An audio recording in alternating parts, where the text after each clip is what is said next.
Thunder bombs. Wes still has thunder bombs. There's a frog riding a car. There's a frog in a car. What is he doing? He's just driving around town?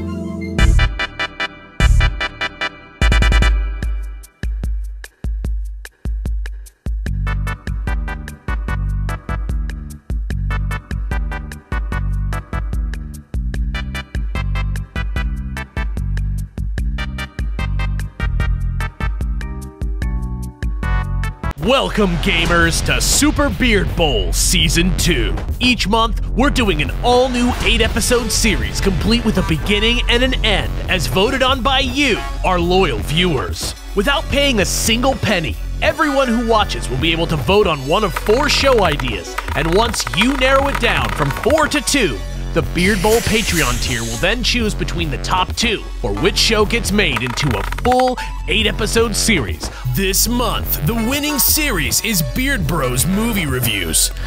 Brett, Gerard, and Alex watch and review movies that you guys thought they might enjoy. Sometimes they do, and sometimes they don't. The next public vote is live this week, so click on the description if you want to be part of the bowl. So until then, just sit back, relax, and enjoy another incredible episode of Super Beard Bowl.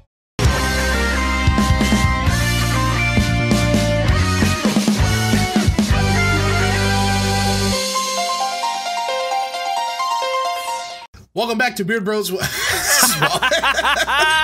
came right in. He was like, "Oh, you're talking about Megamind? You guys just gonna talk? Yeah, I fucking love Megamind." Unlike Wallace, I've never seen Megamind. I had never seen Megamind. I had never seen it before we watched it. I watched it yesterday at like 7 a.m. Was such a weird start to my day. Yeah, that's one of those movies that I completely dismissed. I didn't like when I first saw it or heard about it. I didn't dismiss it outright immediately as like, "Oh, that's gonna be bad," but it was certainly like, you know, I wasn't interested in. In also a way, kind of I missed, did. In a way, me. I did immediately dismiss it because I saw the trailer and then I was just like, and just left. And like that was Sure. the last time I thought about Megamind.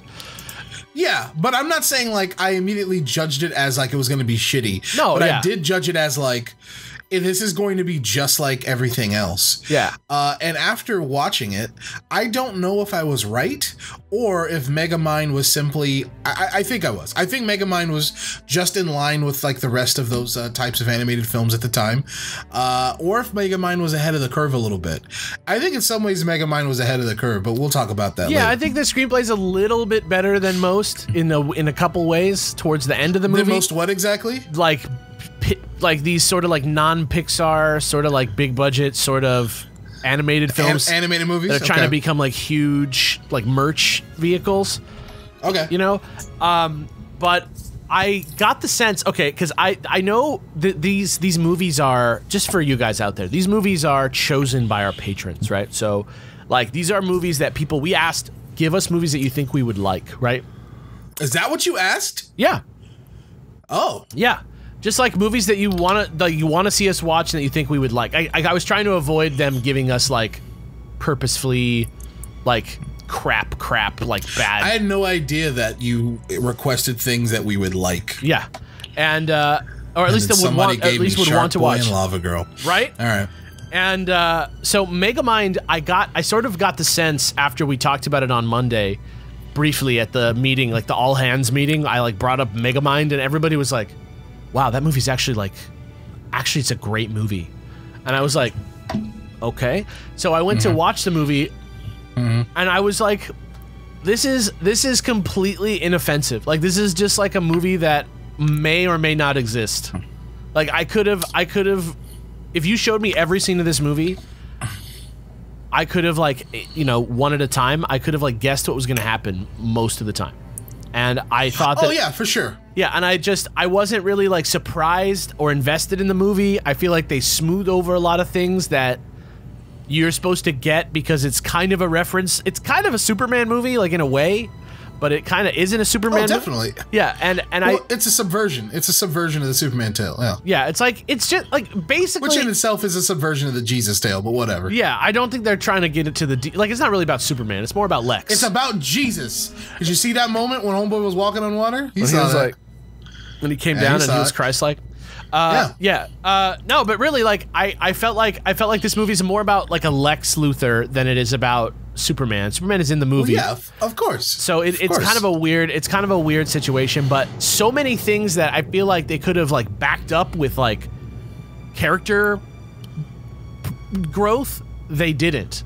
And really? Yeah. I would love to hear an example of that. Like Megamind's origin, if you don't know Superman, like if you don't understand Superman, you don't understand Megamind's origin. If you don't understand Superman, you don't understand what happened. Like, you know, because Megamind's origin is like the same as Superman's. He's put in subversion. Yeah, he's put in a capsule and like sent, and you're supposed to be given the expectation, oh, he's supposed to be like a good guy like Superman, and then you see, oh, he lands in a jail, like as a joke, right? Like he's raised. It's like that Batman character from like a couple years ago, where it was Prometheus? like, no, the one who was like, my dad, or maybe it was Prometheus, but it was the one that was like, my dad was a criminal who was killed by a bunch of cops, so fuck justice. Right. But like, they don't really like get into that. They're just like, he's bullied, and so he's like a villain. Like, it's not like he has like, he has no motivation to be a villain, is what I'm saying. I couldn't agree. I couldn't disagree more. I couldn't disagree more. Like, you say you need to know Superman to understand this origin, and that's not true.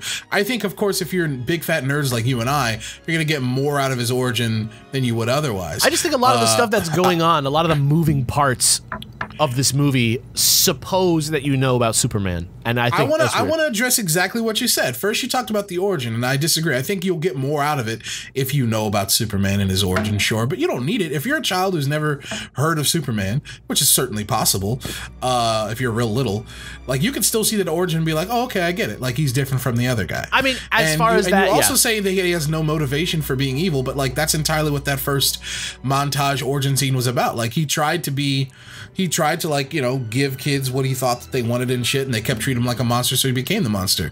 You say that like he didn't have a motivation. I'm like, that's all they set up. It was perfect. I mean, they say it in the movie, but I don't buy the character of Megamind. Like, I don't buy that he ever did anything evil in his life. Like, just based on what we see, like he talks about all these times when he fought whatever the Superman character's name is, Metro Man. Metro Man? Yeah. Like, they talk about so many times where he fought Metro Man. Yeah. And like was like trying to destroy all this stuff. It doesn't seem like it's possible that he did any of those things just based on the character that we see. He seems like very inept, you know, and like kind of like unsure of himself the whole time. And I wasn't really trying to say like they don't, like, they assume that you need like just to get that intro bit you need to understand Superman. It's like kind of throughout the movie this Superman connection kind of weakens points of the movie. Like the scene with what do they call? Does he even have a name in the movie? Is he just called Space Dad? Yeah, it's just Space Dad. Yeah. Like the fucking the Brando impression. Yeah, the Brando impression. Funny. It was very funny, but like it's a super weird choice. Like, if you don't know the movie, like it doesn't imply anything other than that he's like, I'm your dad from space, and it's like, like, once again, I think that's a good choice. I think it works for the people who know who Brando, like, know the reference. And if you don't know the reference, it's just a fucking character. Like, if you're a child, like that's how we watched The Simpsons when we were younger. Like, we either understood it or we didn't. And the brilliance of the show and of this movie is that they didn't slow down and explain the bit to you. They just, like, if you got it, you got it. And if you didn't, you didn't. And maybe you come back later on and understand what they're talking about. Yeah, you know?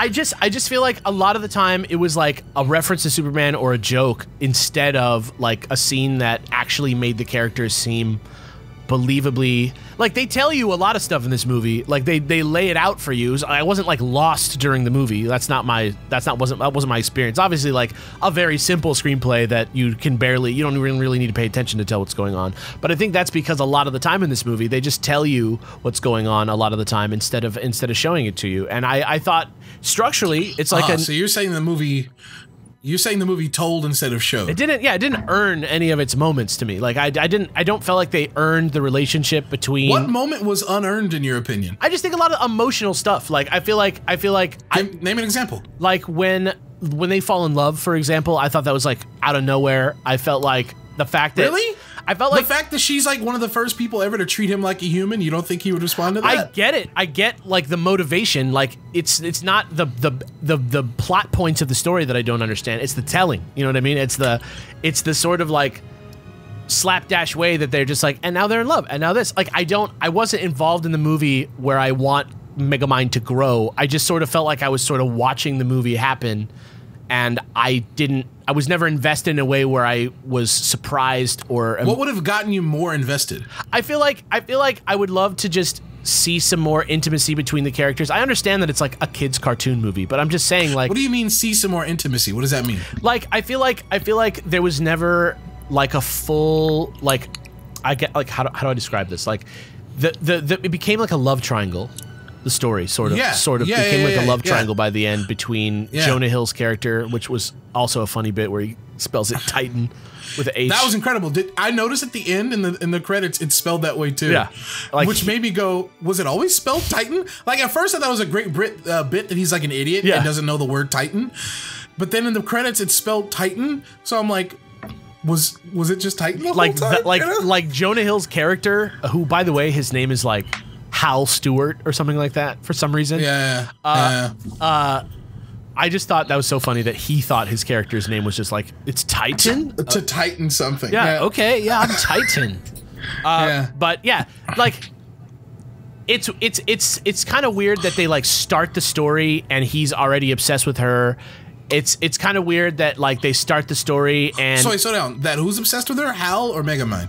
Like because it starts like in media res of like a time when Lois Lane's already there, Jimmy Olsen's already there, Superman's already there, they're already there. Yeah. They just sort of like, you just sort of assume all the relationships that are going on because you know Superman, but I'm saying they don't really like show you how this world got to this point. It's just, are you kidding? Well, you don't need to see how it got to that point. Not every moment, but I'm just saying like they don't have any scenes. It's just like they're right into the plot because the movie's 90 minutes long. But they're not right into the plot, in my opinion. They set up the normal very well in this film. The normal of like every day, you know, quote unquote, every day, this chick gets kidnapped by Megamind, and every day Metro Man saves her, and every day Hal pines after Roxy. Like they set up the normal very well, in my opinion. I think that's something that they actually did very, very well. I thought they laid it out. I thought that it was like not unclear. I just thought that it wasn't emotionally earned in the screenplay. What wasn't emotionally earned? Like any of the relationships. Like I don't understand. Like the fact that he's on dates with, like he's trying to go on dates with her all the time, and it's going over her head, or she's ignoring him. It's not clear. Wait, who? Megamind? No. Hal? Titan. Yeah.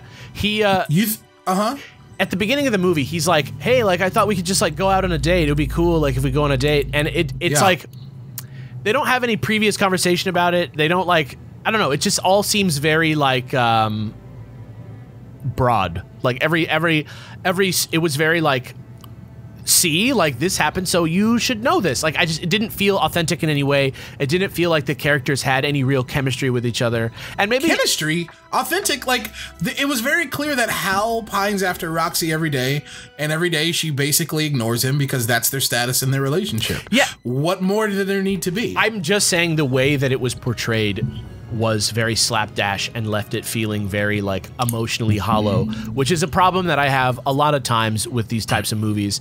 I wish I understood why you felt that way. You say that things were done slapdash, but like I couldn't like, it's not even like, I can kind of see that. Like, I feel like they did their due diligence when explaining the normal. They didn't open the film on Metro Man dying. They set up a perfect normal day that at the very end was switched into the inciting incident. You know what I mean? Plot-wise, absolutely, yes. This character-wise too. Character-wise, I didn't feel it.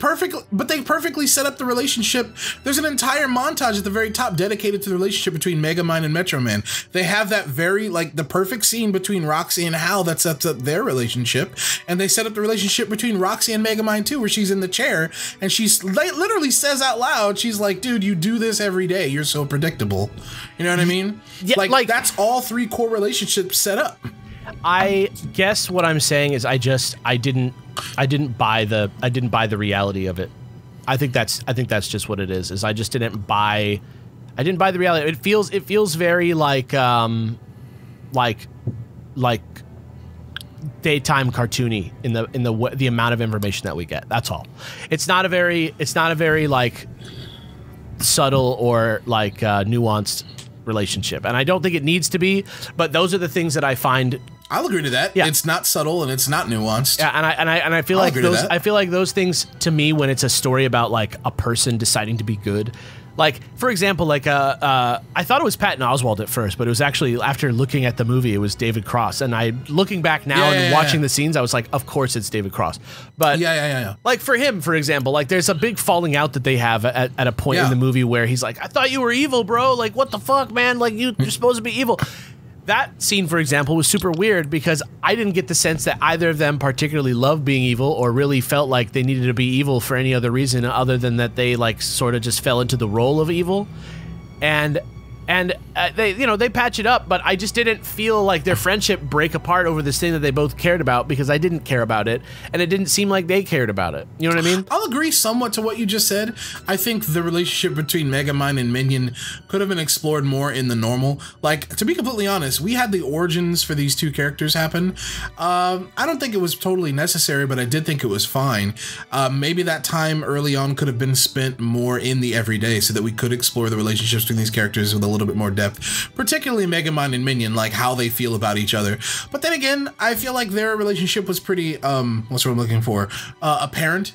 Like, it's pretty apparent how they felt. But I will agree that, like, the emotional depth that was given to their falling out was a bit disproportionate to how much their relationship was set up at the top. Yeah. That being said, I wasn't dissatisfied by it, but I would have been satisfied with more setup of their relationship. I agree. Well, I want to be clear. I'm not sitting here watching this like 90-minute cartoon action comedy movie and thinking like, wow, they should have just like, they're losing me with this like non-subtle character moments. It's just that like, I feel like for the how much it was focused on characters at the end and like who people are inside, I felt like they didn't spend a lot of time like building them out as like characters with a lot of depth. And that's it. Like, I mean, but you don't need depth to change. Like, just because just because your story is about people making choices and changing, you know, what most good stories are about and should be about, you still don't need like fairy tales. Like, we're talking about fairy tales. Fairy tales are about that, people changing and making choices and stuff a lot of the time. Yeah. But you don't need complexity for that. No, I just felt like, how do I describe this? I thought this movie was actually not a total failure, obviously, like in terms of getting its point across. Like, I had a fine time watching the movie. I didn't hate this movie by any means. The reason that I don't find it exciting in any way is because there was nothing about the relationship between the characters that really like felt to me like anything besides sort of like a cliched sort of thing. Like, they were even the premise of like, if the villain destroys the hero, then what is the point of the villain? Like, and maybe he'll become a good guy and all that stuff. Like, even that was like very like, it's not a thing that like blew my mind in this movie, right? That's understandable, but then again, I kind of felt the same way. Like, I felt like this movie was like, yeah, it feels like just another one of these types of stories. But then again, this movie came out 10 years ago. Sure, but but for me, like, okay, like, we're just talking about what about this movie kept it from being something that I like found exciting. Even as I was watching it, I wasn't like super excited or like wrapped up in it. Sure. And I think one problem for me is just that they for me personally, I don't think they focused on the characters in a way that got me interested into them. And then separate from that, I think a lot of the and I think a lot of that came from them relying on sort of like tropes and memes. Tropes and memes? References, like memes in the sense of like really what memes are, not like jokes that you post on the internet, like ideas that we just like sort of like more tropey ideas. And I think they use Superman as a crutch there sometimes. And I think also in the humor side, this movie very clearly had like weird punch-ups done to it because a lot of the jokes that happen are very strange. Like, I thought it was super weird that the pronunciation bit that's like running throughout the movie, it was like kind of endearing, but it was like very weird and like unmotivated by the rest of the movie. And I don't know. And it didn't help that everybody looks very like scary and grotesque. All the character models look kind of scary to me. Especially Hal, especially Titan. That shit was crazy. Yeah. But yeah, that's the thing. Like, I don't know where to even. I feel like we haven't even started with this movie because it's like I don't know that there is any substance to this movie. I enjoyed like Brad Pitt as Superman. I thought that was like a fun voice acting choice. I thought Tina Fey like has like the perfect sort of like intrepid reporter, comic book Lois Lane, Vicky Vale voice. I thought Jonah Hill was kind of a weird choice for casting, and I thought it was super weird that Ben Stiller and J.K. Simmons were in this movie, and they just like didn't use them really. They were just like, you would have to recognize them to know it was them because they didn't really get a chance to do anything in the movie. Thought it was weird. Well, I mean, their characters, you know, served a purpose, and that was that. You know, they didn't really have to do anything else, right? Yeah, but it was just weird that it was like these amazing comedic actors, J.K. Simmons and Ben Stiller, and then they didn't really use them. Like that happens all the time though, like where there'll be like a 2-line character in an animated film and it's like, do you know who that was? Like, no. It's like, that was fucking Mel Brooks. You know what I mean? Like, it happens all the time. Yeah, I just didn't think that like the dialogue between the characters was like usually the joke in this movie. I thought usually the jokes were coming from like the writer's room separate from the characters. Like, I don't know how to describe that better. It's like, yeah, I don't understand what that means. Like when I was in middle school and I'd write like a comedy script, it would just have like weird jokes in it, like aside from the story and aside from what the characters would say to each other. And I felt like there's a lot of just like bizarre jokes in this movie that it just feels very corporate. It feels like a movie by committee kind of thing. That's all. It like smacks of that. And so, there's no really a point in this movie where I was like wrapped up in it or shown something that I didn't expect to see. I don't know. That's it. I'll agree to the last two things you said. Yeah. I wasn't very surprised by this film. And I was emotionally invested, but not like I was emotionally invested, but I wasn't emotional. Like, it didn't make me feel much, but I did like relate to the characters. Like, I get it. You know, I think I think this film definitely did its due diligence when it comes to the characters and their arcs. I think they set that up wonderfully. Screenplay's airtight. Yeah. I enjoyed the movie. I didn't not enjoy the movie, but I thought it was totally exactly what I expected it to be, and watching it only reinforced like why I didn't choose to watch it at the time. Because yeah, I'll agree to that too. Once again, we're sitting on 10 years of hindsight too. Like, it's hard for me. Like, I kind of wish I'd seen this movie when it came out. Yeah. Because now this movie does seem cliche, and I think it is, but I can't tell if that's because this movie was a bit ahead of the curve at the time, and I think it may have been, especially with its handling. Like, something I was very struck by, that I wasn't surprised by, but I was struck by, was its handling of the character of Hal. It was, I think, in his second scene with Roxy, not the first one, but the second one, I'm like, oh, this is our villain. Yeah. And I think it was very, you know, not forward thinking or anything, but I think that when this movie was made, society wasn't as sensitive to, nor as willing to snuff out, hunt down, or eradicate instances of, I wrote it down, society wasn't nearly, there wasn't nearly as much widespread hatred of the concepts of quote unquote nice guys and quote unquote toxic masculinity. Yeah, it wasn't like a conversation the way it is today. Yeah. Right. So I found that very interesting. Like, wow, this was 2010. This was before people were talking about this nearly as much as they're talking about it now. And yet that was that, as well as other like presupposed roles and unexamined life choices, were kind of the real villains of the film, you know? Yeah, it's weird too. Like, also, like, as somebody who does read a lot of comic books, these are aspects of these characters that have been explored over and over and over and over and over again. You know, things like, if Superman died, Lex would be a good guy.